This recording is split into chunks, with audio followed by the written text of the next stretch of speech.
नाजरीन आदाब, आप देख रहे हैं INN चैनल। मैं हूं शेख अहमद अली। आज की ख़ास बात में हम देखेंगे कई अहम कौमी और बैनुल-अक़वामी ख़बरें। सबसे पहले बात इराक़ की। इराक़ के शहर नासिरिया में अस्पताल के कोरोना वार्ड में आग लग गई, जिसके नतीजे में 52 अफराद जाँ बहक हो गए। हुक्काम के मुताबिक 16 अफराद को बचा लिया गया, जबकि 22 ज़ख्मी हैं, जिनमें से 2 अफराद की हालत नाजुक है। हुक्काम का कहना है कि कोरोना वार्ड में मज़ीद अफराद की मौजूदगी की इत्तलात हैं, जिनकी तलाश जारी है। इराक़ के सरकारी खबररसां इदारे INA ने बताया कि जुनूबी सूबे ज़ीख़ार के दारुल हुकूमत नासिरिया में वाक़े इमाम हुसैन टीचिंग हॉस्पिटल में कोरोना वायरस से मुतासरा अफराद के लिए मख्तस आइसोलेशन सेंटर में पड़े ऑक्सीजन के सिलेंडरों से आग लगी। इस आग पर काबू पाने में सिविल डिफेंस फोर्सेस को काफ़ी मशक्क़त करनी पड़ी। हुक्काम का कहना है कि आतिशज़दगी के वाक़े की तफ्तीश शुरू कर दी गई है। इससे कबल अल सोमरिया TV ने खबर दी थी कि अस्पताल के आइसोलेशन मरकज़ में आग लगने से दर्जनों अफराद झुलस गए हैं और वो इस मरकज़ में फंस कर रह गए हैं। वाक़े के फ़ौरी बाद इराक़ी हुक्काम ने इमदादी सरगर्मियाँ शुरू कर दी थी और अस्पताल में लगी आग पर काबू पाने के लिए कोशिश शुरू की थी।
सुप्रीम कोर्ट के जस्टिस DY चंद्रचूड़ ने इख्तलाफ राय की आवाज़ों को दबाने के लिए इंसदाद दहशतगर्दी क़वानीन के गलत इस्तेमाल को जमहूरियत के ख़िलाफ़ करार दिया। जस्टिस चंद्रचूड़ ने पीर की देर शाम को हिंद अमरीकी क़ानूनी ताल्लुक़ात से मुतालिक एक प्रोग्राम में कहा कि इंसदाद दहशतगर्दी खातून समेत इंसदाद जराइम के मुख्तलिफ क़वानीन का गलत इस्तेमाल करके इख्तलाफ राय की आवाज़ों को दबाने की कोशिश की जाती है, जो जमहूरियत के हक़ में नहीं है। उन्होंने अदालतों को तरजीही बुनियादों पर शहरियों के हुकूक़ का तहफ़्फ़ुज़ करने का मशवरा दिया। जस्टिस चंद्रचूड़ ने कहा कि हिंदुस्तान सबसे कदीम और सबसे बड़ी जमहूरियत है और इस नाते वो मुख्तलिफ़ महाज़ों पर मुख्तलिफ़ नज़रियात की नुमाइंदगी करता है। उन्होंने कहा कि हमारा आइन भी इंसानी हुकूक़ के तईं पुख्ता अहदबंदी ज़ाहिर करता है।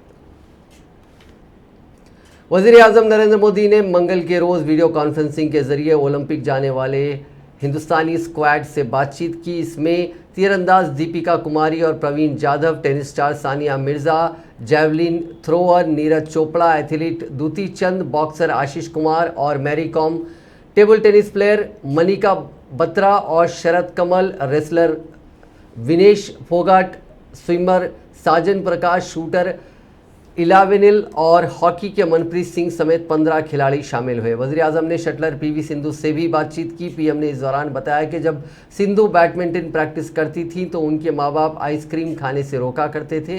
खेल में फ़िटनेस काफ़ी मायने रखती है, इसलिए वो ऐसा करते थे। PM ने सिंधु से कहा कि टोक्यो में आपकी कामयाबी के बाद मैं आपके साथ में आइसक्रीम खाऊंगा। PM मोदी ने बॉक्सर आशीष कुमार से बातचीत करते हुए क्रिकेटर सचिन तेंदुलकर का भी जिक्र किया। दरअसल आशीष ने भी कोविड से लंबी लड़ाई लड़ी थी। इसके अलावा उन्होंने अपने पिताजी को भी इस वबा में खोया। इस दौरान PM ने सचिन तेंदुलकर की मिसाल देते हुए कहा कि उन्होंने अपने खेल से ही अपने वालिद को श्रद्धांजलि दी। आप भी बिल्कुल वैसा ही करें, दुनिया के सामने एक मिसाल पेश करें। PM मोदी ने ओलंपिक में मेडल विनर और वर्ल्ड चैंपियन रही मैरी कॉम से बातचीत करते हुए पूछा कि आपकी फेवरेट खिलाड़ी कौन है। इसी तरह वज़ीर-ए-आज़म मोदी ने सानिया मिर्ज़ा और दीगर खिलाड़ियों से भी फ़र्दन बातचीत की।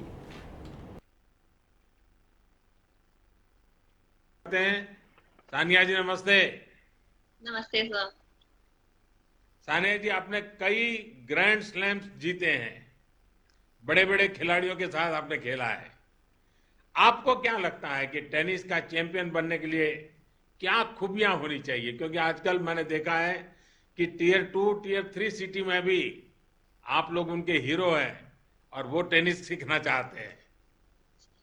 जी सर, आई थिंक टेनिस एक ऐसा ग्लोबल स्पोर्ट है जिसमें जब मैंने स्टार्ट किया था 25 साल पहले, तो जाहिर बात है ज्यादा लोग टेनिस खेलते नहीं थे, लेकिन आज जैसे आप कह रहे हैं, बहुत सारे ऐसे बच्चे हैं जो टेनिस रैकेट उठाना चाहते हैं और जो प्रोफेशनल बनना चाहते हैं और जो बिलीव करते हैं कि वो टेनिस में एक बड़े खिलाड़ी बन सकते हैं। उसके लिए आपको जाहिर बात है मेहनत की जरूरत होती है, सपोर्ट, लगन और बहुत बहुत सारी आई थिंक डेस्टिनी भी एक रोल प्ले करती है इसमें। लेकिन मेहनत के और टैलेंट के बगैर कोई भी चीज में कुछ नहीं होता, चाहे वो टेनिस हो या कोई भी स्पोर्ट।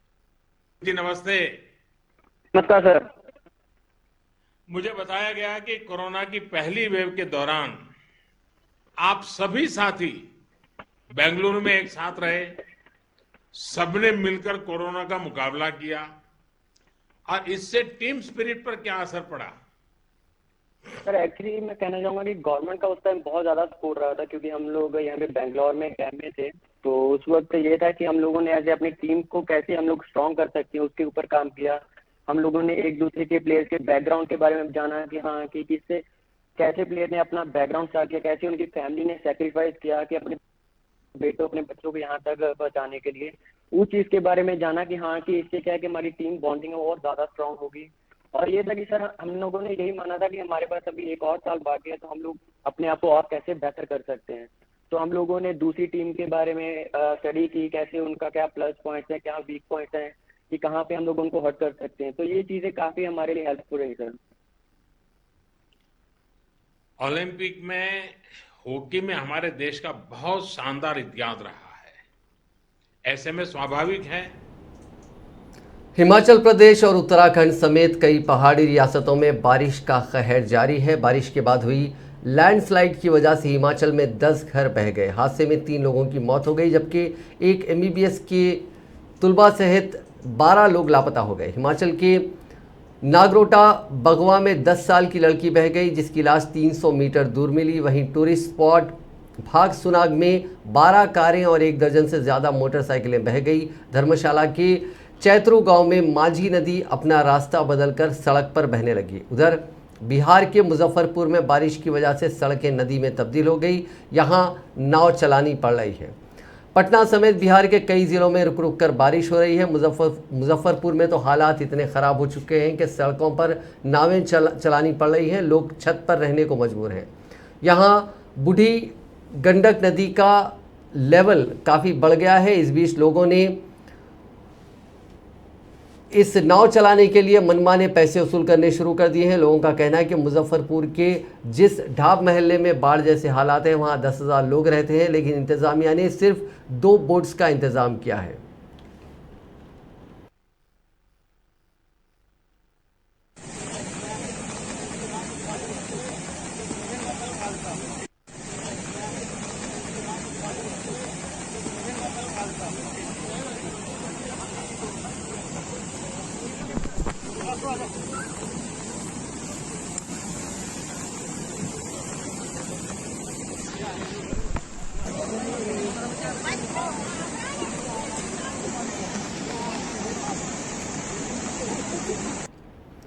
समाजवादी पार्टी के रुकने पार्लियामेंट मोहम्मद आजम खान को आखिरकार मंगल के रोज 2 महीने बाद मेदांता हॉस्पिटल से छुट्टी मिल गई। कोविड पॉजिटिव पाए जाने के बाद उनको अस्पताल में बगैर इलाज दाखिल कराया गया था, लेकिन अस्पताल से डिस्चार्ज किए जाने के बाद उन्हें घर जाने की इजाज़त नहीं मिली, बल्कि आजम खान को सीधे सीतापुर जेल ले जाया गया, जहां उन्हें अस्पताल में दाखिल किए जाने से कबल रखा गया था। आजम खान के साथ साथ उनके बेटे अब्दुल्ला आजम को भी अस्पताल से छुट्टी मिल गई और उन्हें भी सीतापुर जेल ले जाया गया। यहाँ काबिल जिक्र है कि आजम खान और अब्दुल्ला आजम की हालत बिगड़ने के बाद उन्हें 9 मई को मेदांता हॉस्पिटल में दाखिल कराया गया था। आजम खान को फेफड़े और गुर्दे से मुतालिक संगीन पेचीदगियाँ थी और अस्पताल में उनके रहने की मुद्दत को बढ़ा दिया गया था। आजम खान, उनके बेटे और बीवी तज़िन फातिमा को गुज़िश्ता साल फरवरी में चोरी, धोखाधड़ी और जालसाजी के कई मामलों में जेल भेज दिया गया था। तज़िन फातिमा को दिसंबर 2020 में जमानत पर रिहा कर दिया गया, लेकिन आजम खान और उनके बेटे को अदालत ने जमानत देने से इनकार कर दिया था। लगातार बढ़ती महंगाई के खिलाफ कांग्रेस ने मुल्क भर में तहरीक छेड़ रखी है। कांग्रेस के कायदीन व कारकुन जहां एक तरफ सड़कों पर उतरकर मोदी हुकूमत के खिलाफ मुजाहरा कर रहे हैं, वहीं सरकर्दा कांग्रेस कायदीन सोशल मीडिया साइट्स पर भी महंगाई के खिलाफ मुहिम छेड़े हुए हैं। इस ज़िम्मन में कांग्रेस जनरल सेक्रेटरी प्रियंका गांधी भी लगातार आवाज़ बुलंद कर रही हैं। उन्होंने अपने ताज़ा ट्वीट में एक बार फिर बीजेपी हुकूमत को तनकीद का निशाना बनाया। ट्वीट में उन्होंने लिखा कि महंगाई पर हुकूमत से एक सीधा सवाल, आप इधर उधर की बात ना करें, ये बताएं कि ये लूट कब बंद होगी। अपने ट्विटर में प्रियंका गांधी ने महंगाई की वजह से आवाम की बढ़ रही परेशानी का भी तस्करा किया। उन्होंने लिखा कि रसोई का बजट, खेत की लागत, ढुलाई का खर्च बढ़ने से समाज का हर तबका परेशान है और आवाम को राहत मिलने तक कांग्रेस पार्टी की सड़कों पर जद्दोजहद जारी रहेगी। ट्वीट में प्रियंका गांधी ने कुछ तस्वीरें भी शेयर की जिसमें कांग्रेस कायदीन और कारकुन महंगाई के खिलाफ सड़कों पर उतरकर धरना व मुजाहरा करते हुए नजर आ रहे हैं। दरअसल मंगल के रोज़ महंगाई के इशू पर यूपी कांग्रेस कायदीन और कारकुनों ने सड़क पर उतरकर जोरदार मुजाहरा किया।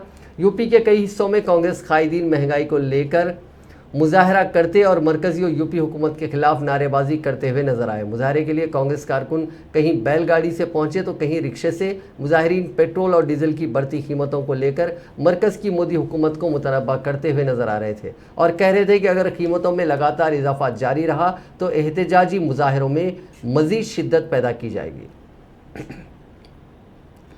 पंजाब के वज़ीर आला पर हमलावर कांग्रेस एमएलए नवजोत सिंह सिद्धू ने आम आदमी पार्टी की तारीफ करके नए सियासी एडजस्टमेंट की तरफ इशारा दिया। 3 दिन पहले आम आदमी पार्टी पर हमलावर सिद्धू ने अब उसकी तारीफ की सियासी गुगली फेंककर सबको चौंका दिया है। सिद्धू ने मंगल के रोज़ एक ट्वीट किया कि पंजाब में अपोजिशन पार्टी आम आदमी पार्टी ने हमेशा उनके विजन और काम को पहचाना है।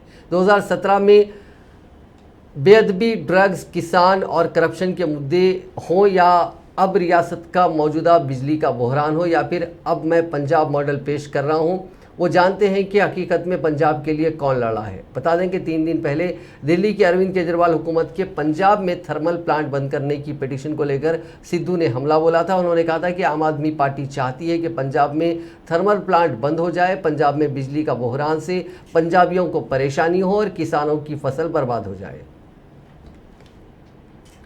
बीजेपी से कांग्रेस में आए सिद्धू ने मंगल के रोज इशारे दिए कि वो आम आदमी पार्टी में चले जाएंगे। सिद्धू ने जब ट्वीट किया कि आम आदमी पार्टी ने हमेशा उनके विजन को पहचाना तो कांग्रेस में खलबली मच गई। ट्वीट के करीब 1 घंटे बाद ही पंजाब के वज़ीर आला अमरिंदर सिंह के चीफ एडवाइज़र प्रशांत किशोर राहुल गांधी से मिलने दिल्ली पहुंच गए। रिपोर्ट्स के मुताबिक मीटिंग में प्रियंका गांधी, पंजाब कांग्रेस के इंचार्ज हरीश रावत और सीनियर लीडर केसी वेणुगोपाल भी मौजूद थे। अगले साल पंजाब में असेंबली इंतखाबात हैं, ऐसे में माना जा रहा है कि पीके की ये मुलाकात सिद्धू और कैप्टन के बीच जारी झगड़े को सुलझाने के लिए हुई है। हालांकि इस मीटिंग में सरकारी तौर पे अभी कोई डिटेल्स सामने नहीं आई हैं। दुनिया का सबसे तेज सुपरसोनिक क्रूज मिसाइल ब्रह्मोस पीर के रोज टेस्ट फायरिंग के दौरान फेल हो गया। बताया जा रहा है कि टेक ऑफ के फौरी बाद ही ब्रह्मोस ज़मीन पर आ गिरा। ओडिशा के साहिल पर ब्रह्मोस के अपडेटेड वर्जन का टेस्ट किया जा रहा था जो 450 किलोमीटर तक के निशाने को भेदने में कैपेबल था। ज़राए के मुताबिक मिसाइल के प्रोपल्शन सिस्टम में खराबी की वजह से टेस्टिंग में दिक्कत आई। हालांकि जांच के बाद ही सही जानकारी सामने आएगी। एक न्यूज़ एजेंसी ने ज़राए के हवाले से बताया कि आज सुबह लॉन्चिंग के फौरी बाद ही मिसाइल गिर गई। हालांकि defence research and development organisation DRDO और ब्रह्मोस एरोस्पेस कॉरपोरेशन के साइंटिस्ट की एक जॉइंट टीम इसके फेल होने की वजूहात की जांच कर रही है। बता दें कि ब्रह्मोस एक बहुत ही काबिल एतमाद मिसाइल रही है। ऐसे बहुत ही कम मौके रहे हैं जब इसकी टेस्टिंग फेल हुई हो। ब्रह्मोस सुपरसोनिक क्रूज मिसाइल का इस्तेमाल पहले 300 किलोमीटर से कम के निशाने को टारगेट करने के लिए किया जाता था। हाल ही में इसे अपडेट किया गया और अब ये 450 किलोमीटर दूर दुश्मन के ठिकानों पर हमला करने की सलाहियत वाला हो गया। रफ्तार के मामले में दुनिया के गिने चुने मिसाइलों में ब्रह्मोस की गिनती की जाती है। इसकी मैक्सिमम स्पीड 4300 किलोमीटर फी घंटे से भी ज़्यादा है। ये मिसाइल बेहद पोर्टेबल है, यानी इन्हें लॉन्च करना बहुत आसान है।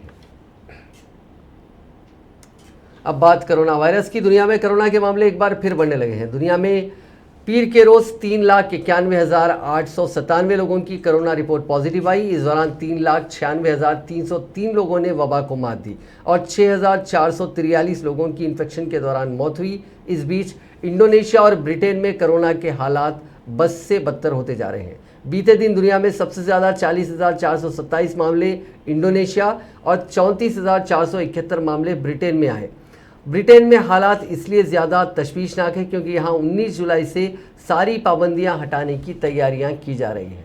दुनिया में अब तक 18 करोड़ 80 लाख से ज़्यादा लोग कोरोना से मुतासिर हो चुके हैं। इनमें से 40,55,000 से ज़्यादा अफराद की मौत हो चुकी है, जबकि 17 करोड़ 19 लाख से ज़्यादा लोगों ने कोरोना को मात दी। फिलहाल 1 करोड़ 20 लाख लोगों का इलाज चल रहा है।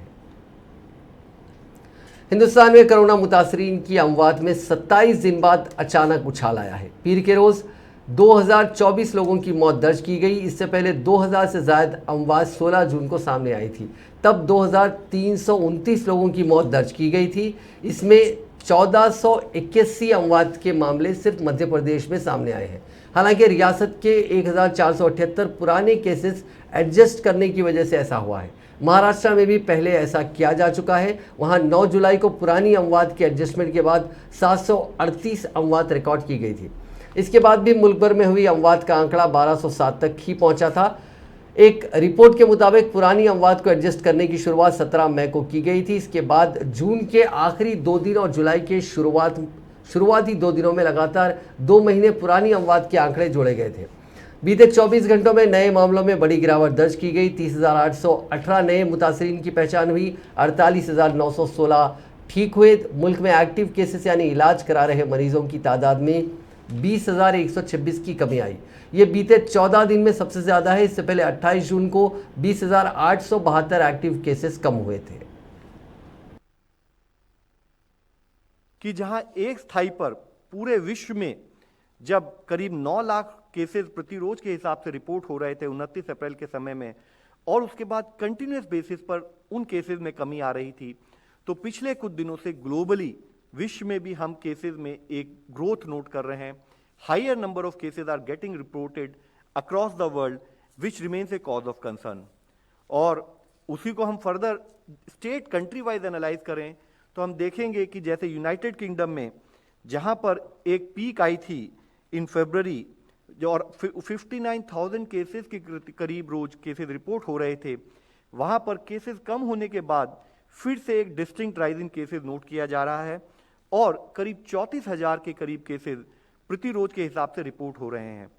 सिमिलरली अगर आप देखें इसी तरह से रशिया में जहां 28,000 केसेस एक पीक के समय में आए थे, तो वहीं पर एक distinct peak in terms of 25,000 cases, एक हाई सर्ज कैटेगरी और एक हाई सर्ज फैक्टर हम वहां पर भी नोट कर रहे हैं, यानी कि उस देश में भी केसेस बढ़ रहे हैं। अगर हम अपने आसपास के देशों में देखें तो वहां भी आप नोट करेंगे जैसे बांग्लादेश में एक पीक जो 7,000 केसेस के करीब थी, अब जो नेक्स्ट पीक हम ऑब्जर्व कर रहे हैं ऑन ए कंटिन्यूइंग बेसिस 13,000 से अधिक केसेस प्रति रोज के हिसाब से रिपोर्ट हो रहे हैं। इसी तरीके से जहां इंडोनेशिया में 12,000 के करीब केसेस प्रति रोज आ रहे थे, अभी एक सर्ज कैटेगरी नोट करते हुए वहां पर भी 40,000 से अधिक केसेस प्रति रोज के हिसाब से देश में रिपोर्ट हो रहे हैं। यह हमारे लिए कॉज का विषय। चीन के वुहान से लौटे वाली मुल्क की पहली कोरोना मरीज करीब 1.5 साल बाद फिर पॉजिटिव हो गई। केरल के त्रिचूर में रहने वाली मेडिकल स्टूडेंट दिल्ली जाना चाहती थी, इसलिए उसने RT-PCR टेस्ट कराया। उसकी रिपोर्ट मंगल के रोज पॉजिटिव आई। त्रिचूर के DMO डॉक्टर KG रीना ने बताया कि उसे बिना अलामत वाला इन्फेक्शन है। जैसे ही 20 साल की उस तालिबा की रिपोर्ट पॉजिटिव आई, सब हैरान हो गए। इंडियन एक्सप्रेस की रिपोर्ट के मुताबिक मेडिकल स्टूडेंट ने अब तक वैक्सीन का एक भी डोज नहीं लिया है। वो त्रिचूर जिले के माथीलाकम ग्राम पंचायत की रहने वाली है और चीन के वुहान में रहकर मेडिकल की पढ़ाई कर रही थी। हालांकि 23 जनवरी 2020 को हिंदुस्तान लौटने के बाद वो वापस वुहान नहीं गई है और ऑनलाइन पढ़ाई कर रही है। पिछले साल 30 जनवरी को उसकी रिपोर्ट कोरोना पॉजिटिव आई थी। त्रिशूर के सरकारी मेडिकल कॉलेज में चले इलाज के बाद वो ठीक हो गई थी। सीरम इंस्टीट्यूट ऑफ इंडिया ने कोविशील्ड के प्रोडक्शन के मामले में नया माइलस्टोन हासिल किया है। मुल्क में कोरोना की तीसरी लहर के अंदेशों के बीच कंपनी ने जुलाई में कोविशील्ड की 11 करोड़ डोज बनाकर लोगों की उम्मीदों को एक नई एनर्जी दी है। सीरम के जराये के हवाले से एक रिपोर्ट आई है जिसके मुताबिक कंपनी ने जुलाई में 10 से 11 करोड़ वैक्सीन डोजेस बनाने का टारगेट रखा था, जिसे पूरा कर लिया गया है। मुल्क में चल रही वैक्सीनेशन प्रोसेस में कोविशील्ड और भारत बायोटेक की कोवैक्सीन की एक अहम रोल है। जराये के मुताबिक कोविशील्ड के अलावा सीरम इंस्टीट्यूट फिलहाल कोवैक्सिस यानी नोवावैक्सिस वैक्सीन के रोल आउट पर फोकस कर रही है, जिसे अभी तक इमरजेंसी यूज़ के लिए अप्रूवल नहीं मिला है। इसके साथ कंपनी रूस की स्पुतनिक वी का प्रोडक्शन भी सितंबर से शुरू करने वाली है। इससे पहले रशियन डायरेक्टरेट इन्वेस्टमेंट यानी RDIF के CEO किरिल दिमित्रिव ने बताया था कि SII सितंबर से स्पुतनिक वी का प्रोडक्शन शुरू करेगी। यहाँ हर साल 30 करोड़ डोज तैयार किए जाएंगे। कुछ दीगर मैन्युफैक्चरर्स भी हिंदुस्तान में इस वैक्सीन का प्रोडक्शन करने के लिए तैयार हैं। वजारत सेहत ने मंगल के रोज मुल्क के हिल स्टेशंस और मार्केट में बढ़ती भीड़ पर तशवीश जाहिर की। हेल्थ मिनिस्ट्री के जॉइंट सेक्रेटरी लव अग्रवाल ने कहा कि लोग कोरोना की संगीनी को नहीं समझ रहे हैं। हम जब भी थर्ड वेव की बात करते हैं तो शायद उन्हें लगता है कि हम मौसम का अपडेट दे रहे हैं। शायद इसीलिए कई जगह कोरोना प्रोटोकॉल के बिना भीड़ भाड़ देखी जा रही है। इस बीच नीति आयोग के रुकन डॉक्टर VK पॉल ने बताया कि दुनिया के कई मुल्कों में तीसरी लहर दिख रही है। ऐसे में हमें ये तय करना होगा कि तीसरी लहर का असर हिंदुस्तान पर ना पड़े। उन्होंने कहा कि इस वक्त हर दुनिया भर में 3,90,000 नए केसेस सामने आ रहे हैं, जबकि दूसरी लहर के दौरान 9 लाख केसेस सामने आ रहे थे। वज़ीर आज़म मोदी ने भी साफ कहा है कि तीसरी लहर कब आएगी इस पर बहस करने के बजाय हमें इसकी निगरानी पर ध्यान देना चाहिए। दुनिया में एक थर्ड वेव दिखाई दे रही है। 3,90,000 केसेस हैं और सेकेंड वेव में 9 लाख हुए थे, तो लगभग 40% पे वो वेव ऑलरेडी आ गई है। हमें अपने देश को इस वेव में ना आए और थर्ड वेव ना आए, इसके लिए हमें सबको जुड़ना है। और उसके बारे में जो फिलॉसफी है सरकार की और देश की, वो आज प्रधानमंत्री जी ने बिल्कुल साफ शब्दों में हमारे सामने प्रस्तुत किया है। उन्होंने ये कहा है कि तीसरी वेव कब आएगी की बजाय ये चर्चा होनी चाहिए कि तीसरी वेव को आने से कैसे रोका जाए, ये उनके शब्द हैं। और तीसरी वेव अपने आप नहीं आती या अगली वेव अपने आप नहीं आएगी, ये हम ही पे निर्भर करता है कि उस लहर को हम कैसे बचा सकें और कैसे वो ना आए। सजगता, सावधानी और सतर्कता का उन्होंने मैसेज दिया है और उन्होंने कहा है कि असावधानी इस स्टेज पे असावधानी केसेस में भारी उछाल ला सकती है। तो जो carefulness, not lowering the guard, COVID appropriate behaviour, इन सब चीज़ों को सरकार की तरफ से उन्होंने अपने शब्दों से इस चीज़ को अच्छे तरीके से आज एम्फेसाइज किया है। जब उन्होंने चीफ मिनिस्टर्स की मीटिंग करी, उन्होंने फिर कहा कि 2 गज की दूरी, मास्क और वैक्सीनेशन वायरस को हरा सकते हैं, वायरस से बचा सकते हैं। ये 3 जो चीज़ें हैं, ये हमारे थर्ड वेव को बचाने के लिए, ना आने के लिए, ये हमारे हाथ में ये शस्त्र हैं। 2 गज की दूरी, मास्क और वैक्सीन। वज़ीर आज़म नरेंद्र मोदी ने कहा है कि कोरोना वबा की तीसरी लहर खुद से दस्तक नहीं देगी, बल्कि हमारी लापरवाही और सुस्ती उसे लाने का सबब बन सकती है। लिहाजा सभी को मिलकर कोविड से मुतालिक गाइडलाइंस पर सख्ती से अमल करते हुए तीसरी लहर को आने से रोकना होगा। वज़ीर आज़म मोदी ने कोविड-19 की सूरत हाल पर शुमाल मशरक़ी रियासतों के वज़राए आला से बातचीत की। इस मौके पर खिताब करते हुए वज़ीर आज़म ने वबाई इमराज के खिलाफ जंग और रियासतों के दुश्वार गुजार खुतबे के खित्ते के बावजूद जांच, इलाज और वैक्सीनेशन के लिए इंफ्रास्ट्रक्चर बनाने के लिए अवाम, सेहत कारकुनों और शुमाल मशरक़ की हुकूमतों की तारीफ की। कि हिल स्टेशन में, मार्केट्स में बिना मास्क पहने, बिना प्रोटोकॉल का अमल किए बिना भारी भीड़ का उमड़ना, मैं समझता हूं एक चिंता का विषय है, ये ठीक नहीं है। कई बार हम ये तर्क सुनते हैं और कुछ लोग तो बड़ा सीना तान करके बोलते हैं, अरे भाई तीसरी लहर आने से पहले हम एंजॉय करना चाहते हैं। ये बात लोगों को समझाना जरूरी है कि तीसरी लहर अपने आप नहीं आएगी। कभी कभी लोग सवाल पूछते हैं, तीसरी लहर की क्या तैयारी की है, तीसरी लहर के लिए आप क्या करेंगे। आज सवाल ये होना चाहिए हमारे मन में कि तीसरी लहर को आने से कैसे रोकना है, हमारे प्रोटोकॉल को चुस्ती से कैसे अमल करना है। अगर और ये कोरोना ऐसी चीज है वो अपने आप नहीं आती है, कोई जाकर के ले आए तो आती है।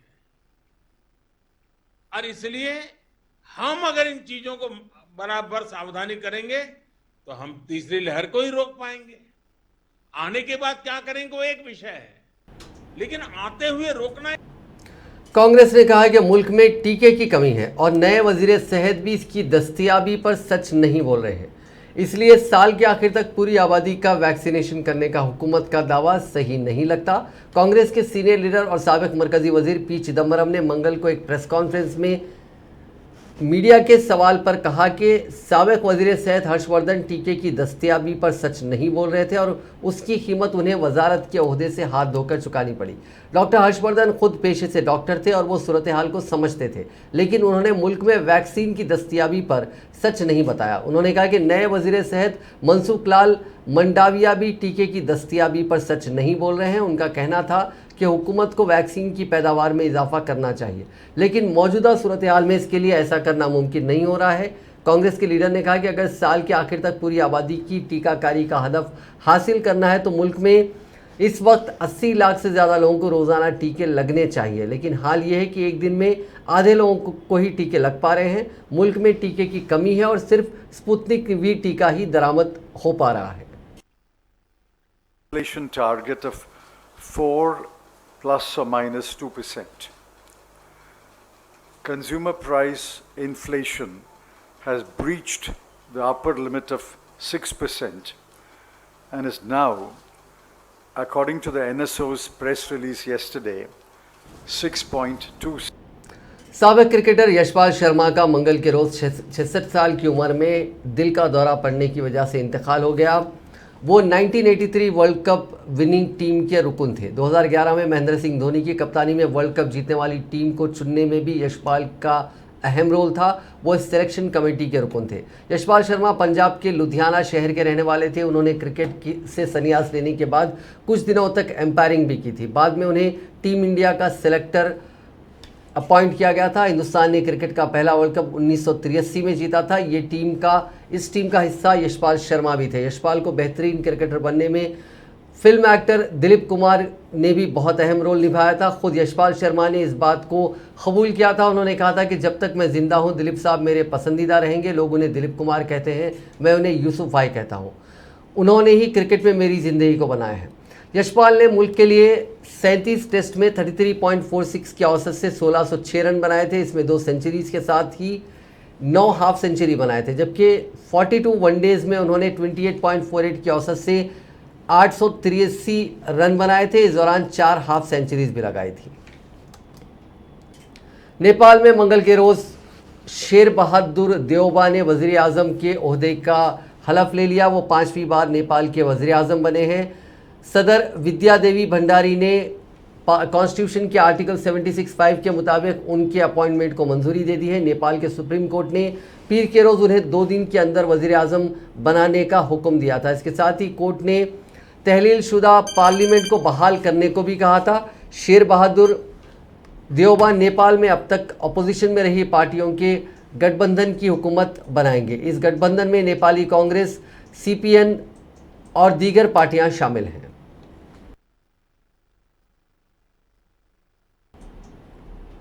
नाजरीन, आज की खास बात में बस इतना ही। आपसे कल मुलाकात होगी नई खबरों के साथ, नए एनालिसिस के साथ। फिलहाल दीजिए इजाज़त। खुदा हाफिज़।